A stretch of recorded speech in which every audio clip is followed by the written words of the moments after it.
कुणाला फोन केला पैसे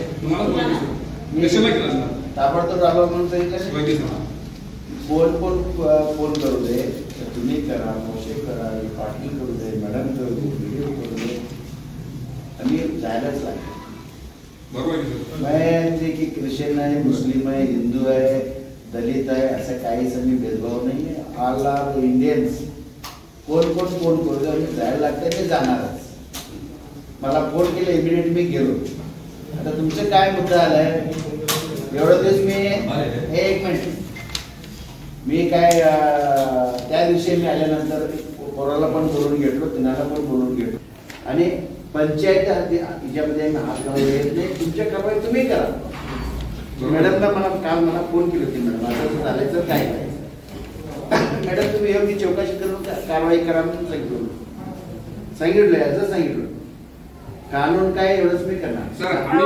डीके कंगराळी मध्ये आज एक असं की धर्मांतर असं चाललेलं आहे आमच्या कानावर त्याला. त्या निदर्शनास आम्ही आज गावकरी आणि सर्व हिंदू संघटना मिळून या ग्रामपंचायतला जाब विचारलेला आहे, तुम्ही परमिशन कसं दिला आणि हे गेली 4 वर्षांची चाललेलं आहे.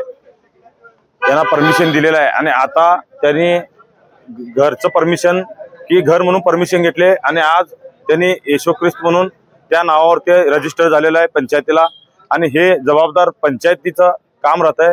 तरी पंचायतीनं हे लवकरात लवकर त्यांचं रद्द करून त्या बिल्डिंगवरती ऍक्शन घेऊन आणि बिल्डिंगला की ह्या 4 दिवसात त्यांनी जबाबदारी घेतलेत की आम्ही आमच्या ठाव पास करून कॅन्सल करून आणि आम्ही निर्णय घेतो आणि तुम्हाला सांगतो म्हणून उत्तर दिले. नमस्कार, मी रोहिणी मोहन नाथबुवा, ग्रामपंचायत अध्यक्षा कंगराळी भिके. तर आज आमच्या कंगराळी गावातील नागरिक हिंदू धर्माचे सर्व नागरिक इथं जमा झाले होते आणि जे गावामध्ये जे काही चालू आहे त्याबद्दल जो निर्णय आम्ही अजून पेंडिंग ठेवलेला आहे आणि त्याबद्दल आम्ही तो निर्णय सोमवारी सगळ्यांना देऊ. याच्यामध्ये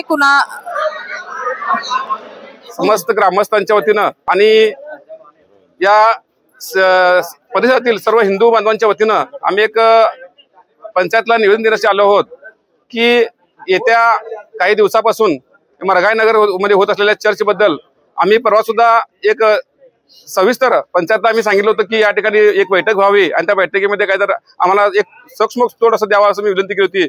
परंतु आज सर्वांमध्ये मी इथं निवेदन दिलेलं आहे की येत्या 4 दिवसात या विषयावर कायमस्वरूपी तोडगा निघावा असं आम्ही त्यांना निवेदन दिलेलं आहे.